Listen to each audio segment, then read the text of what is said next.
Hello students, कैसे हैं आप? तो पहली रिकॉर्डिंग में हमने देखा था, लास्ट लेसन का पहला पेज हमने पढ़ा था, जिसमें हमने देखा था कि जर्मनी की आर्मी ने कब्जा कर लिया है फ्रांस के कुछ हिस्सों पर। और जो इस कहानी का प्रोटैगोनिस्ट है, यानी कि हीरो है, वो एक स्कूल का स्टूडेंट है जो उस दिन काफ़ी लेट स्कूल के लिए चला था और was in a great dread of scolding. उसको डर लग रहा था कि उस पर डांट पड़ेगी, क्योंकि mister हैमल had said that he would question participles। ये सब आपने पढ़ लिया था। और जब वो स्कूल जा रहा था तो रास्ते में उसने देखा आवाज़ें आ रही थी, जहाँ लकड़ी काटने की फैक्ट्री यानी कि सॉ मिल जंगल के पास है, उसके पीछे वो परेड कर रहे थे, ड्रिलिंग कर रहे थे। फिर वह टाउन हॉल क्रॉस किया उसने, वहाँ भीड़ लगी हुई थी बुलेटिन बोर्ड के पास, जहाँ पिछले 2 सालों से सारी बुरी खबरें ही आ रही थी। और फिर उसने सोचा बिना रुके हुए, what can be the matter now, कि अब क्या हो सकता है, क्या हो गया होगा। अब देखते हैं अगला page. Then I hurried by as fast as I could go. Then माने तब, आई हरीड बाई जैसे ही मैं और जल्दी से दौड़ा, as fast as I could go जितना तेज मैं दौड़ सकता था उतना तेज, हरीड मैं तेजी से दौड़ा। द ब्लैक स्मिथ यानी एक लुहार वहाँ पे मिला, जिसका नाम था Wachter, the blacksmith Wachter, who was there जो कि वहाँ था, विद हिज अप्रेंटिस जो कि अपने, जो आप देखते होंगे कि कोई भी मिस्त्री अपने साथ एक चेला रखता है, उसको अप्रेंटिस बोलते हैं, जो उससे उसका काम भी करता है और काम सीखता भी है।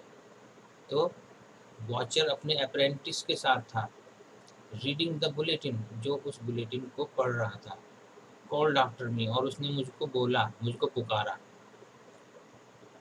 कॉल्ड आफ्टर माने तेजी आवाज़ लगाना। डोंट गो सो फास्ट इतनी तेजी से मत जाओ।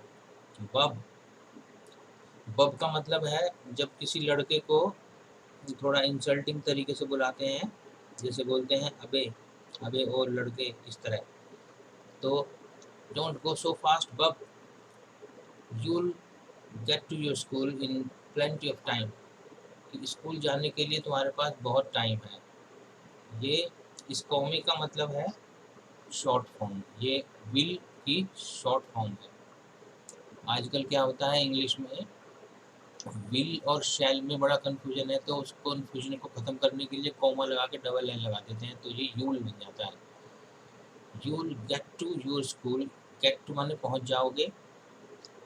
अब गेट टू एक वर्ब है जो कई सारी चीज़ों का काम करती है, गो की जगह गेट लगा देते हैं। Your school in plenty of time, plenty माने काफ़ी, अभी स्कूल पहुंचने का काफ़ी टाइम है। Then as I hurried by as fast as I could go, तो आपको ये जोर से पढ़ना भी है, इससे आपकी इंग्लिश इम्प्रूव होगी। I thought he was making fun of me, I thought मैंने सोचा, he was making fun of me कि वह मेरा मजाक उड़ा रहा है। And reached M Hamel's little garden all out of breath, मैंने सोचा कि वह मेरा मजाक उड़ा रहा है। कैसे? ये लड़का तेज तेज दौड़ रहा था, तो वो कहता है कि अरे इतना तेज क्यों जा रहा है, अभी तो स्कूल जाने में बहुत टाइम पड़ा है, यानी कि वह इसके लेट होने का मजाक उड़ा रहा था। And reached M Hamel's little garden, और वह उनके छोटे से बगीचे में ऑल आउट ऑफ ब्रेथ, यानी उसकी सांसें उखड़ी हुई थी, हाँफ रहा था। यूजुअली आम तौर पर, यूजुअली तब लगाते हैं जब कोई काम रोज होता है तो उसको कहते हैं यूजुअली। जैसे कि usually I wake up at 5 AM, मैं आमतौर पर 5 बजे उठ जाता हूँ, या usually I wake up at 7 AM, मैं रोज 7 बजे उठ जाता हूँ। यूजुअली तब लगाते हैं। यूजुअली व्हेन स्कूल बिगैन, आमतौर पर जब स्कूल शुरू होता था रोज के दिनों में, देयर वॉज अ ग्रेट बसल, तो स्कूल में खूब बसल माने हलचल होती थी, शोर मचता था सुबह सुबह, which could be heard out in the street, और स्कूल से आने वाला ये शोर और ये हलचल और ये बहुत सारी कार्रवाई जो होती हैं उनकी आवाज़ें बाहर गली तक सुनाई पड़ती थी। The opening and closing of desk, desk का ढक्कन खोलना बंद करना खचर पचर, lessons repeated in unison, unison माने सारे बच्चे जब एक साथ कोई लेसन रिपीट करते हैं, जैसे पहाड़ा पढ़ते हैं जोर जोर से, very loud, with our hands over our ears, हमारे हाथ हमारे कानों पर रखे होते थे। जब पूरी क्लास जोर से पहाड़ा बोलती है और अपनी आवाज़ को दूर तक पहुंचाने के लिए जब हम कान बंद कर लेते हैं और फिर जोर से चिल्लाते हैं, तो इसका मतलब है repeated in unison very loud with our hands over our ears to understand better, ताकि हमें अच्छी तरह से समझ में आ जाए। And the teacher's great ruler, और टीचर का वो महान डंडा, rapping on the table, rapping का माने टेबल को ठक ठक डंडे से पीटना, अपना ध्यान आकर्षित करने के लिए। जब टीचर क्लास शोर मचाती है, टीचर बार बार डंडे को डेस्क से पीटता है कि चुप हो जाओ चुप हो जाओ, तो इसको रैपिंग कहते हैं। But now it was all so still, तो रोज ये काम होता था आमतौर पर, लेकिन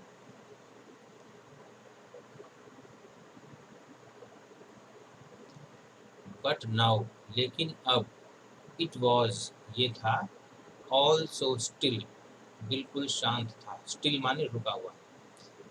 लेकिन आज कुछ अजीब बात थी कि आज बिल्कुल भी शोर नहीं था, आमतौर पर शोर होता था, आज बिल्कुल भी शोर नहीं था, आज सब कुछ खामोश था। तो ये है एक्सक्लेमेटरी मार्क, यहाँ जो आप देख रहे हैं। आई had counted on the commotion, मैंने काउंटेड ऑन द कमोशन, ये जो लाइन है ये एक फ्रेज है, इसका मतलब समझते हैं। पहले पूरी लाइन पढ़ते हैं। But now it was also still. I had counted on the commotion. Counted on का मतलब है भरोसा करना, उसके भरोसे पर। किसके भरोसे पर? कमोशन के भरोसे पर। कमोशन का मतलब है हलचल और शोर शराबा। जब कोई बच्चा लेट पहुंचता है, मान लिया तुम स्कूल में लेट पहुंचे और अभी प्रेयर शुरू नहीं हुई है, चारों तरफ हलचल सी मची हुई है, लोग सावधान विश्राम शुरू होने वाला है और किसी का ध्यान तुम्हारी तरफ नहीं है, और उस हलचल का फ़ायदा उठाकर तुम चुपचाप क्लास में शामिल हो जाओ, तो इसको कहते हैं counted on the commotion. I had counted on the commotion, मुझे भरोसा था कि जब मैं लेट पहुंचूंगा तो स्कूल में हलचल मची होगी और हमेशा की तरह किसी को पता नहीं चलेगा कि मैं लेट आया, और चुपचाप जाके अपने सीट पे बैठ जाऊंगा, किसी को पता नहीं चलेगा। I had counted on the commotion to get to my desk without being seen, to get to my desk, मुझे उस हलचल का ही भरोसा था, जिसके भरोसे मैं इस भरोसे पर था कि मैं अपनी डेस्क पर बिना किसी के दिखे, विदाउट बीइंग सीन, बिना किसी के देखे अपनी डेस्क पर चुपचाप जाकर बैठ जाऊंगा। बट लेकिन ऑफ कोर्स यकीनन, that day everything had to be as quiet as Sunday morning, उस दिन सब कुछ इतना शांत था जैसे कि संडे मॉर्निंग के दिन स्कूल शांत रहता है, क्योंकि संडे को छुट्टी होती है। थ्रू द विंडो, विंडो में से, थ्रू एक प्रीपोजिशन है, हम विंडो में से बाहर झांकते हैं तो थ्रू का इस्तेमाल करते हैं। Through the window I saw my classmates, class के बाहर से खिड़की में से झांक के अंदर उस लड़के ने देखा, आई सॉ माई क्लासमेट्स, मैंने अपने क्लासमेट्स को देखा, ऑलरेडी इन देयर प्लेसेस, जो पहले से ही अपनी जगह बैठे हुए थे। And M Hamel walking up and down with his terrible iron ruler, Mister Hamel walking up and down, ऊपर नीचे चल रहे थे। अप एंड डाउन का मतलब क्या होता था? पहले ज़माने में क्लासरूम को सीढ़ीदार बनाया जाता था ताकि पिछले बच्चों को भी दिखाई दे जाए, तो यहाँ इसलिए अप एंड डाउन का इस्तेमाल है। With his terrible iron ruler, terrible माने भयानक, जिसको देख के टेरर महसूस हो। आयरन रूलर लोहे का स्केल, जिससे, या लोहे का डंडा यहाँ पे रूलर का मतलब स्केल है, क्योंकि कई टीचर स्टील के स्केल से बच्चों की पिटाई करते थे। ये बच्चों को सुधारने का पारंपरिक तरीका था। तो with his terrible iron ruler under his arm, उसने अपने आर्म में दबाया हुआ था अपना वही भयानक डंडा। आई है तो मुझे डर गया कि अब इस डंडे से मेरी पिटाई होगी, क्योंकि मैं लेट पहुंचा। I had to open the door, मुझे दरवाज़ा खोलना पड़ा। हैड टू का मतलब कोई काम जब मजबूरी में करना पड़ता है। I had to open the door and go in before everybody. Before माने यहाँ पर बिफोर का मतलब है सामने, एवरीबॉडी सबके, मुझे सबके सामने क्लासरूम में दरवाज़ा खोल के अंदर घुसना पड़ा। यू कैन इमेजिन, आप कल्पना कर सकते हो। हाउ आई ब्लश्ड, कैसे मैं खुद को बेइज्जत महसूस कर रहा था और मेरा मुंह लाल हो गया था। ब्लश माने मुंह शर्म के मारे लाल हो जाना। And how frightened I was, और फ्राइटन माने डरा हुआ, मैं कितना डरा हुआ था और मेरा मुंह लाल पड़ गया था। बट नथिंग हैपेंड, लेकिन कुछ भी नहीं हुआ। M Hamel saw me, M Hamel ने मुझे देखा, एंड सेड, और बोला, वेरी काइंडली, और बड़े ही नरमाई से बोले, बड़े ही दयापूर्वक बोले। तो काइंडली, काइंडली का उल्टा होता है रूडली। रूडली जब किसी को धमका के बोलते हैं तो कहा जाता है सैड वेरी रूडली, और काइंडली का मतलब जब बड़े प्यार से बोलते हैं। Go to your place quickly little friends, अपने स्थान पर जल्दी से पहुंचो। लिटिल फ्रेंड्स, छोटे फ्रेंड्स, यानी ये एक छोटा बच्चा है। We were beginning without you, हम तुम्हारे बिना ही शुरू करने वाले थे, यानी कि अभी चैप्टर शुरू नहीं हुआ है। आई jumped over the bench and sat down at my desk. Jumped over माने बड़ी जल्दी से जाकर बैठना, जैसे हिंदी में कहते हैं मैं कूद कर अपनी सीट पर बैठ गया। आई jumped over the bench and sat down at my desk, मैं अपनी डेस्क पर जाकर बैठ गया। बैठने को सैट डाउन बोला जाता है, खड़े होने को स्टैंड अप बोला जाता है। नॉट टिल देन, यानी तब तक ऐसा नहीं हुआ था। When I had got a little over my fright, जब तक मैं अपने भय से थोड़ा सा उबर नहीं पाया था। Did I see that our teacher had on his beautiful green coat, जब तक मैंने इस चीज़ को नोट नहीं किया था, जिस चीज़ को अब नोट किया कि हमारे टीचर ने, हैड ऑन, ऑन का मतलब यहाँ पे है पहना हुआ। आवर टीचर हैड ऑन, हमारे टीचर ने पहना हुआ था हिज ब्यूटीफुल ग्रीन कोट, अपना, हिज माने अपना, ब्यूटीफुल ग्रीन कोट, वही सुंदर हरे रंग का coat. His frilled shirt, frill shirt का मतलब, फ्रिल होती है झालर। पुराने टाइम में अंग्रेज ऐसी शर्ट पहनते थे जिसमें बाजू में झालर लगी होती थी, जैसे लड़कियों के फ्रॉक में लगी होती है, तो खास मौके पर उनको पहना जाता था। And the little black silk cap, और अपनी छोटी ब्लैक रेशमी टोपी उसने पहनी हुई थी, जो कि ऑल एम्ब्रॉयडर्ड, जो जिस पे एम्ब्रॉयडरी का काम हुआ था, सजावटी टोपी थी। दैट ही नेवर वोर, जिसको वो कभी भी नहीं पहनता था except on inspection and prize days. उस ड्रेस को हमारे सर कभी भी नहीं पहनते थे, सिर्फ तब पहनते थे जब इंस्पेक्शन का दिन होता था और जब इनाम बढ़ते थे, एनुअल डे होता था। बिसाइड्स का मतलब है इसके अलावा, अगर एस हटा दो तो बिसाइड बन जाता है, इसका मतलब होता है एक तरफ रखा हुआ। बिसाइड्स, यहाँ पे बिसाइड्स का मतलब है इसके अलावा, एक काम और। आज उसको सब कुछ अजीब अजीब लग रहा था। The whole school seemed so strange and solemn, पूरा स्कूल लग रहा था, सीम्ड माने ऐसा लग रहा था, सो स्ट्रेंज यानी अजीब, एंड सोलेम, सोलेम माने गंभीर, सीरियस, सीरियस को सोलेम कहते हैं। पूरा स्कूल बहुत ही गंभीर ऐसा लग रहा था, जैसे कोई बहुत बड़ी दुख भरी बात हो गई है। But the thing that surprised me most, लेकिन जिस चीज़ ने मुझे सबसे ज़्यादा हैरान किया, सरप्राइज मी मोस्ट माने सबसे ज़्यादा, सरप्राइज हैरान किया, थिंग माने चीज। But the thing that surprise me most was to see on the back benches, मैं ये देख के हैरान हुआ कि बैक बेंचेस यानी पीछे वाली बेंचेस पर दैट वर ऑलवेज एम्प्टी, जो हमेशा खाली पड़ी रहती थी। The village people sitting quietly like ourselves, गाँव के लोग हमारी ही तरह बिल्कुल शांत बैठे हुए थे। विलेज पीपल, गाँव के लोग, सिटिंग क्वाइटली, बैठे हुए थे चुपचाप, क्वाइटली माने चुपचाप, लाइक आवर सेल्फ, हमारी तरह। कौन कौन बैठे हुए थे, अब उनके नाम गिनवाता है। ओल्ड हाउजर, जिसका नाम हाउजर है और वह बूढ़ा है। विद हिज 3 कॉर्नर्ड हैट, जो कि अपनी 3 कोने वाली हैट के साथ बैठा हुआ था। द फॉर्मर मेयर, उस शहर का जो भूतपूर्व मेयर था, जैसे गांव में प्रधान होते हैं ऐसे शहर में मेयर होते हैं नगर निगम के, वो। द फॉर्मर पोस्ट मास्टर, यानी कि भूतपूर्व पोस्ट मास्टर, ये बूढ़े लोग थे जो रिटायर हो चुके थे और स्कूल में आए हुए थे। The former post master and several others besides, और इसी तरह के और बहुत सारे लोग। एवरीबॉडी लुक्ड सैड, प्रत्येक व्यक्ति, लुक्ड माने दिखाई दे रहा था, हमें ऐसा महसूस हो रहा था, सैड, ठीक है।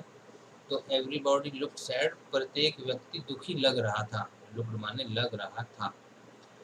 And Houser had brought an old primer, जो हाउजर है, बूढ़ा हाउजर, वो तो लाया था अपने साथ, हैड ब्रॉट, ब्रॉट माने लाया था, एन ओल्ड प्राइमर, एक पुरानी, प्राइमर माने प्राइमरी की किताब, जिससे पढ़ना लिखना सीखते हैं, ABCD वाली किताब, ठीक है, जैसे 2 रुपए की बुक बाजार में मिलती है, वो वाली किताब, जिसमें कह होती है। थम्ब्ड एट द एजेस, थम्ब्ड का मतलब वह किताब, अंगूठे से पलट पलट कर पेज मुड़ जाते हैं, जब किताब के कोई पुरानी किताब हो जाती है और कोने मुड़ जाते हैं तो उसको कहते हैं थम्ब्ड एट द एजेस। थम्ब्ड माने पलटना, एजेस माने किनारे, जैसे कि ये किनारा है ये। And he had it open on his knees, और उसने उस किताब को अपने घुटनों पर खोला हुआ था।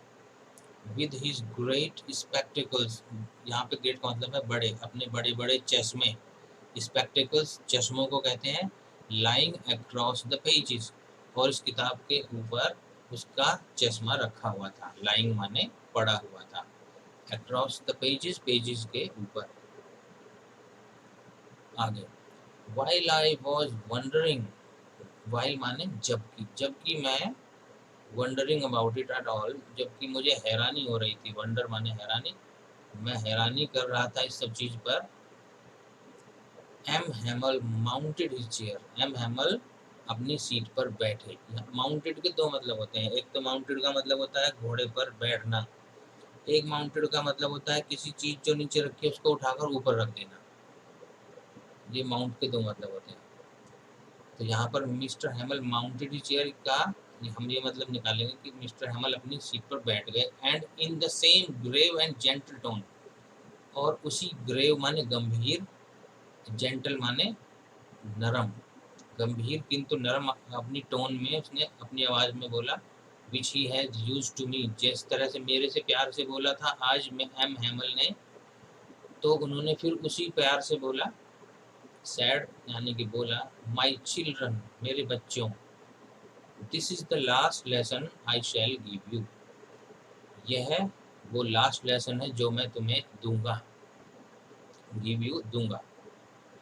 जब भी हम last, first, second, third in शब्दों का प्रयोग करते हैं तो उनसे पहले दा जरूर लगाया जाता है, इसको आर्टिकल कहते हैं, इसलिए यहाँ पे दा लगा है। जब भी तुम्हें लास्ट लिखा मिलेगा उससे पहले दा जरूर लिखा मिलेगा, और अगर नहीं लिखोगे तो उसका नंबर भी कटता है, वो अंग्रेजों को बड़ा अजीब सा लगता है। The order has come from Berlin, Berlin Germany की राजधानी है, जर्मनी का शहर है बर्लिन, और वहाँ से आदेश आया है। अब है तो ये फ्रांस का गांव, पर आदेश जर्मनी से क्यों आया है, क्योंकि फ्रांस का ये इलाका, फ्रांस हार चुका है और अब ये जर्मनी का गुलाम बन गया है, ये वाला एरिया, जिस एरिया में ये है। To teach only German in the schools of Alsace and Lorraine, ये एल्सेस एंड लोरेन 2 मिले जुले शहर हैं, इन दोनों शहरों का नाम इकट्ठा लिया जाता है, जैसे कि तुम्हारे स्कूल का नाम बिजवासन बर्कल इकट्ठे लेते हैं, ऐसे ही बहुत सारे गांव हैं, समयपुर, बादली, इस तरह बहुत सारे दुनिया में बहुत सारे शहर ऐसे होते हैं जो बड़े होते होते आपस में मिल गए, फिर उनका नाम इकट्ठा लिया जाने लगा। तो अब जर्मन पढ़ाई जाएगी एल्सेस और लॉरेन के स्कूलों में। ये आदेश आया है बर्लिन से। The new master comes tomorrow. तुम्हारे नए टीचर कल आ जाएंगे। कम्स टुमारो, कल आ रहे हैं। This is your last French lesson, इसलिए क्योंकि वो फ्रेंच पढ़ाता था। This is your last French lesson, इसलिए ये आज आपका आखिरी फ्रेंच लेसन है। आई वॉन्ट यू, मैं चाहता हूँ कि तुम टू बी वेरी अटेंटिव, कि तुम बहुत ही अटेंशन के साथ पढ़ो। बहुत ध्यान, अटेंटिव माने ध्यान दे के पढ़ना, ऐसा उनके टीचर ने बोला। What a thunderclap these words were to me। यहाँ पे ये आश्चर्यबोधक चिन्ह है, यानी कि आश्चर्य वाली बात, कोई स्ट्रेंज फीलिंग जब होती है, वो सडन फीलिंग होती है। What a thunderclap these words were to me। थंडरक्लैप का मतलब है बिजली पड़ना, आकाश से बिजली गिरती है। ये शब्द मेरे लिए ऐसे थे जैसे आसमान से बिजली टूट पड़ी हो। और कैसा लगा? ओह द रैचिस, रैचिस माने गरीब लोग। ओह हम कितने गरीब लोग हैं, यानी बेचारे लोग। That was what they had put up at the town hall। ओह ये तो बड़ी खराब बात हुई। इसका मतलब अब उसके समझ में आया कि टाउन हॉल के वहाँ जो पर्चा चिपका हुआ था वो क्या था। My last French lesson, ये आज मेरा लास्ट फ्रेंच लेसन होगा। भाई क्यों? I hardly knew how to write। मैं तो अभी बिल्कुल, मुझे को पता ही नहीं है लिखा कैसे जाता है। I should never learn anymore। अब मैं कुछ भी नहीं सीख पाऊंगा। Anymore, और ज़्यादा। नेवर, कभी नहीं। मैं अब आगे कभी नहीं सीख पाऊंगा। आई मस्ट स्टॉप हेयर, क्या मुझे यहाँ रुक जाना पड़ेगा। देन, फिर क्या होगा? Oh how sorry I was for not learning my lesson. अब मुझे कितना पछतावा हो रहा था। जब पछतावा होता है तो बोलते हैं how sorry I was for not learning my lesson, कि मैंने अपने पाठ नहीं पढ़े थे, उसका मुझे आज बहुत पछतावा हो रहा था। फॉर सीकिंग बर्ड्स एग्स, मैं चिड़ियाओं के अंडे ढूंढता फिरता था। और गोइंग स्लाइडिंग ऑन द सार, मैं सार नदी पे फिसलने चला जाता था। वहाँ एक नदी बहती है जिसका नाम है सार। सार नदी के बारे में थोड़ा सा और जानते हैं। देखो, सार एक नदी का नाम है जो लगभग 245 किलोमीटर या 150 मील लंबी है, जो उत्तरी फ्रांस से बहना शुरू करती है और पश्चिमी जर्मनी के मोजेल रिवर में जाकर मिल जाती है। और इस सार नदी की घाटी को सार बेसिन या सार लैंड कहते हैं। ये कभी फ्रांस के अंडर में हाईली इंडस्ट्रियलाइज्ड, बहुत ही औद्योगिक और पैसे वाला क्षेत्र था, जहाँ बहुत ज़्यादा, क्योंकि कोई भी नदी वाला एरिया होता है वो पैसे वाला एरिया होता है। जैसे हिंदुस्तान में जो पंजाब था वहाँ 5 नदियाँ बहती थी और वह भारत का सबसे अमीर प्रदेश था, जो आज विदेशियों के हाथों में चला गया है। तो इसी तरह से फ्रांस का ये सारलैंड था। तो अब वहाँ पे क्योंकि ठंड पड़ती है तो नदी का पानी जम जाता होगा, इसलिए नदी के ऊपर यहाँ पे स्विमिंग नहीं लिखा है, इसने स्लाइडिंग लिखा है। यानी ठंड में नदी जाम हो जाती है और उस पर वो फिसलने जाता था। गोइंग स्लाइडिंग ऑन द सार। और उसके चारों तरफ पहाड़ हैं, वोस गैस माउंटेन्स है उनका नाम। ठीक है, तो पर आज ये सारा एरिया जर्मनी में है।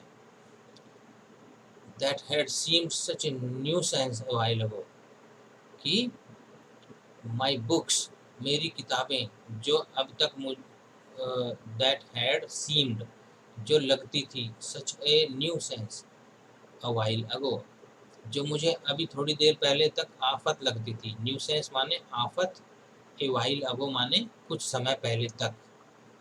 माई बुक्स, मेरी किताबें, that had seemed such a new sense a while ago, so heavy to carry, जो सो माने इतनी, हैवी माने भारी, सो हैवी टू कैरी, जो इतनी भारी थी ढोने के लिए।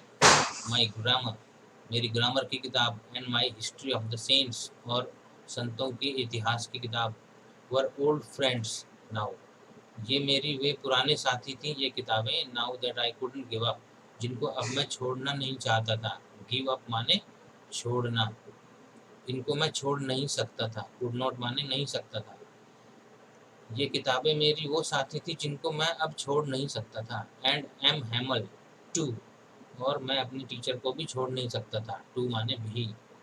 The idea that he was going away, ये विचार कि अब वो जा रहे हैं, सर हमारे छोड़ कर जा रहे हैं। That I should never see him again, कि मैं उनको दोबारा कभी देख नहीं पाऊंगा।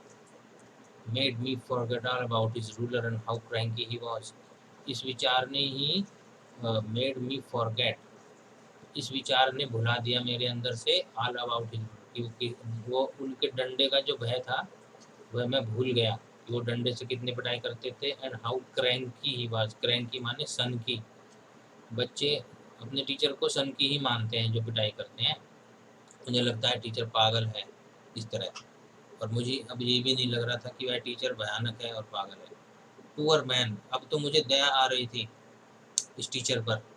ही was in honour of this last lesson that he had put on his fine Sunday clothes, वह अपने इस लास्ट लेसन को बड़ी इज्जत से पेश करना चाहते थे जो छुट्टी के दिन पहने जाते हैं।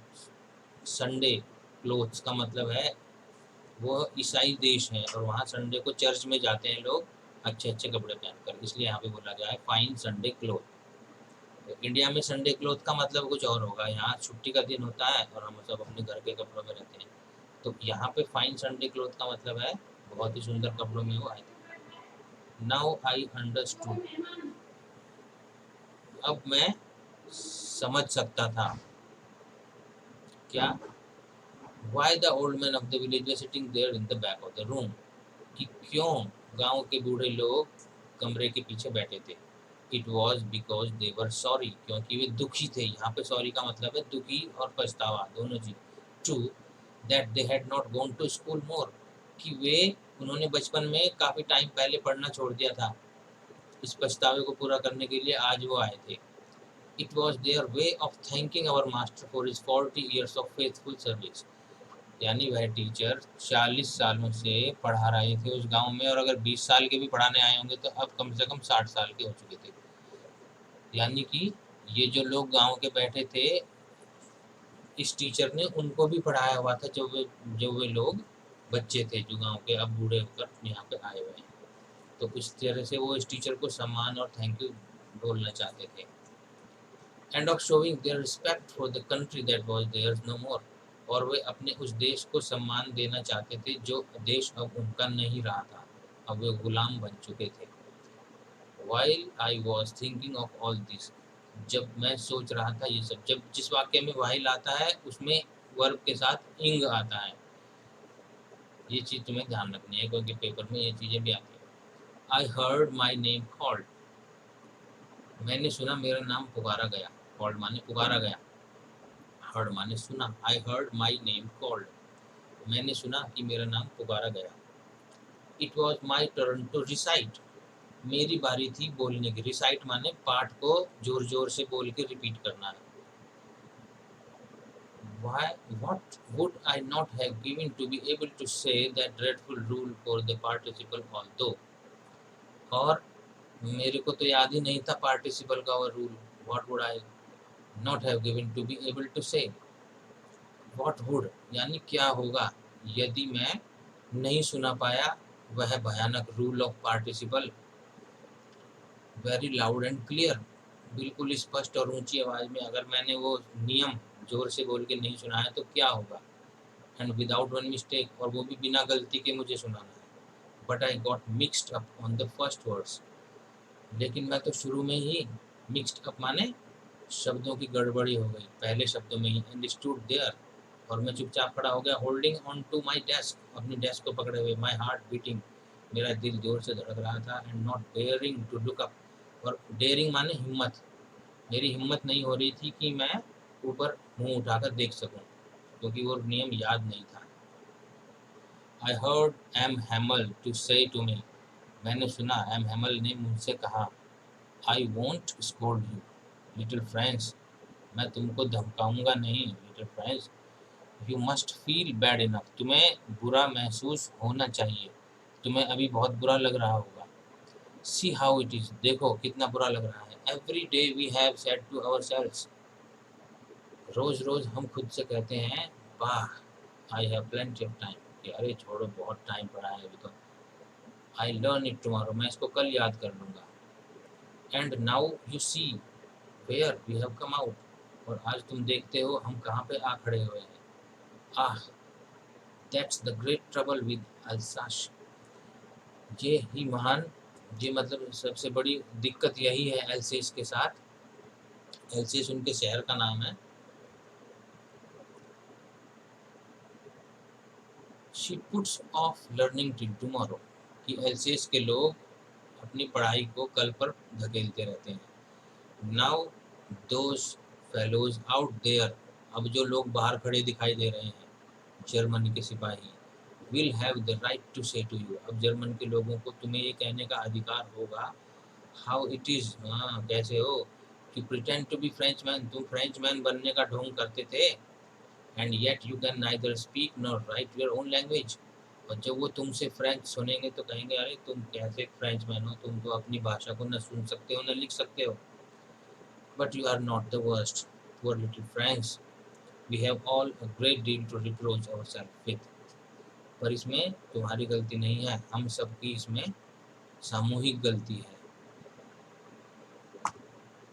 We have all a great deal to reproach our self with, great deal, यहाँ पे ग्रेट डील का मतलब है बहुत कुछ है हमारे पास, टू रिप्रोच अवर सेल्फ, खुद को ब्लेम करने के लिए, हम खुद को धिक्कारें, खुद को ब्लेम करना रिप्रोच कहलाता है। आगे, your parents were not anxious enough to have you learn, anxious माने चिंतित, तुम्हारे पेरेंट्स, इनफ माने काफ़ी, काफ़ी चिंतित नहीं थे कि तुम अपनी पाठ याद करो। They prefer to put you to work on a farm, तुम्हारे पेरेंट्स ने प्रेफर किया, ज़्यादा तरजीह दी तुम्हें खेत में काम करने को, और एट द मिल्स, और फैक्ट्री में भेजने के लिए, क्योंकि वो इंडस्ट्रियल एरिया है और ये मजदूरों का स्कूल है। They prefer to put you to work on a farm और the mills so as to have a little more money, जिससे कि वो थोड़ा सा पैसा और कमा सकें।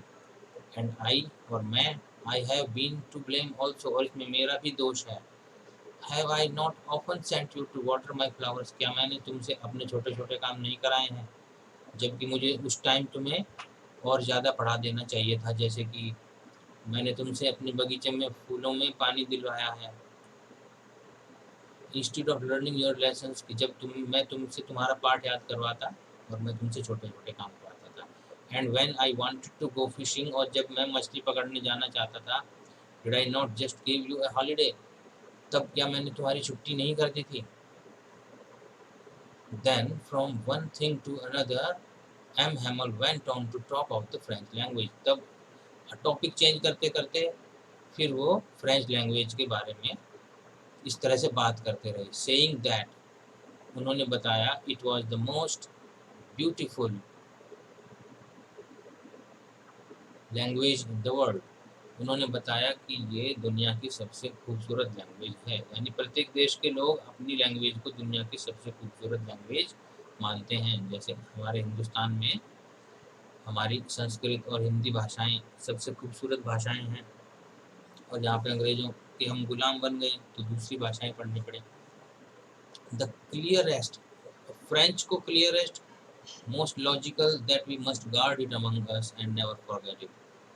देखो, यूरोप के लोगों में इंग्लिश को बहुत अच्छा नहीं माना जाता है, वहाँ पे फ्रेंच और स्पेनिश ये पढ़ो लिखों की लैंग्वेज मानी जाती है, और इंडिया के आदमी यूरोप में जाकर जब इंग्लिश बोलते हैं तो बड़ी बेइज्जती होती है कि भाई ना तो तुम अपनी लैंग्वेज बोल रहे हो और हमारे यहाँ आकर कोई ढंग की लैंग्वेज भी नहीं बोल रहे हो। तो फ्रेंच और स्पेनिश यूरोप में, जैसे हिंदुस्तान में इंग्लिश बोल के इज्जत मिलती है, ऐसे विदेशों में फ्रेंच बोल के इज्जत मिलती है। The clearest, the most logic, clear माने बिल्कुल एक एक शब्द अपना मीनिंग स्पष्ट रखता है, ऐसा इनके टीचर ने बताया। द मोस्ट लॉजिकल, और बिल्कुल तार्किक भाषा है, that we must guard it, यानी कि हमें इसकी रक्षा करनी चाहिए अमंग अस, हमें अपने अंदर फ्रेंच को जिंदा रखना है, एंड नेवर फॉरगेट इट, और अपनी भाषा को भूलना नहीं है। Because when a people are enslaved, because क्योंकि जब किसी देश के लोगों को एनस्लेव्ड, अब देखो यहाँ ए पीपल लिखा है, यानी कि यहाँ पे है एक देश के लोग, एनस्लेव्ड माने गुलाम बनाना, क्योंकि स्लेव का मतलब है गुलाम और एन का मतलब है बनाना। जब किसी देश के लोगों को गुलाम बनाया जाता है, as long as they hold fast to their language, जब तक वे अपनी भाषा को पकड़े रहते हैं, it is as if they had the key to their prison, अपनी भाषा को पकड़े रहना ही गुलामी से बाहर निकलने की चाबी है। प्रिजन माने जेल और की माने चाबी। आज़ादी की कुंजी अपनी भाषा से ही निकलती है। हिंदुस्तान भी कब आज़ाद हुआ?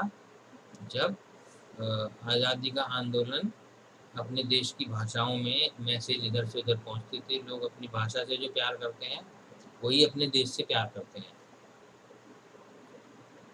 Then he opened a grammar and read us our lesson, तब उन्होंने एक ग्रामर खोली और हमारा पाठ पढ़कर सुनाया। आई वॉज अमेज्ड टू सी, मुझे बहुत ही हैरानी थी ये देखकर, अमेज माने हैरानी, how well I understood it, कि आज मेरे को कितना अच्छी तरह समझ में आ रहा था। हाउ वेल कितनी अच्छी तरह। All he said seemed so easy, उसने जो भी कुछ कहा वो मुझे बहुत आसान लग रहा था। So easy I think too, इतना आसान, इतना आसान।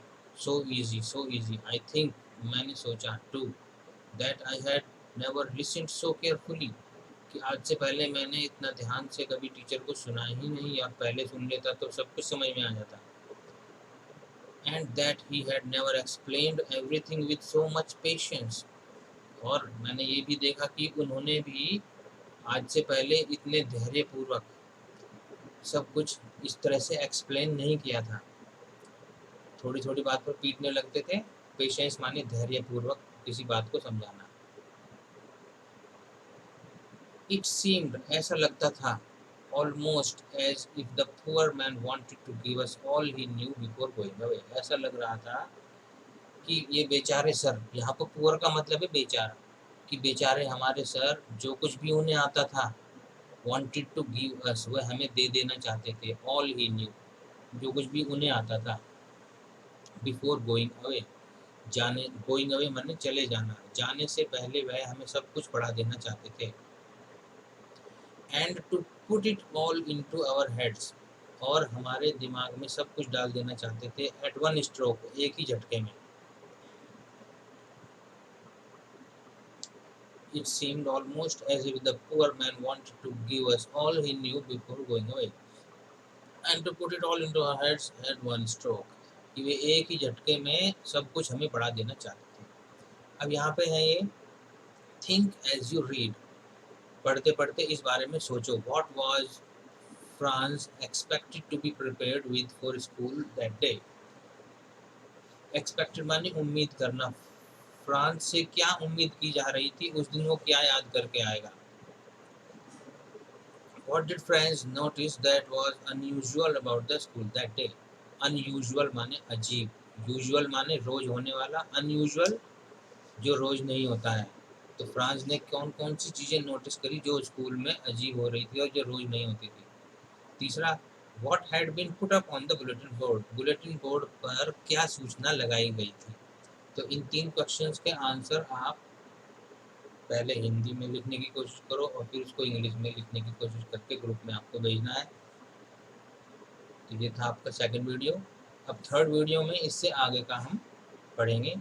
अगर आपको कोई डाउट होता है आपको ग्रुप में भेजना है, इसके वर्ड मीनिंग आपको लिखने हैं और इन क्वेश्चंस के आंसर आप गाइड से ना ढूंढें, खुद अपने दिमाग से, और इस वीडियो को बार बार सुनें, बार बार देखें अपनी किताब सामने रखकर, तो आपके अच्छी तरह समझ में आएगा। Okay students, good bye, good luck.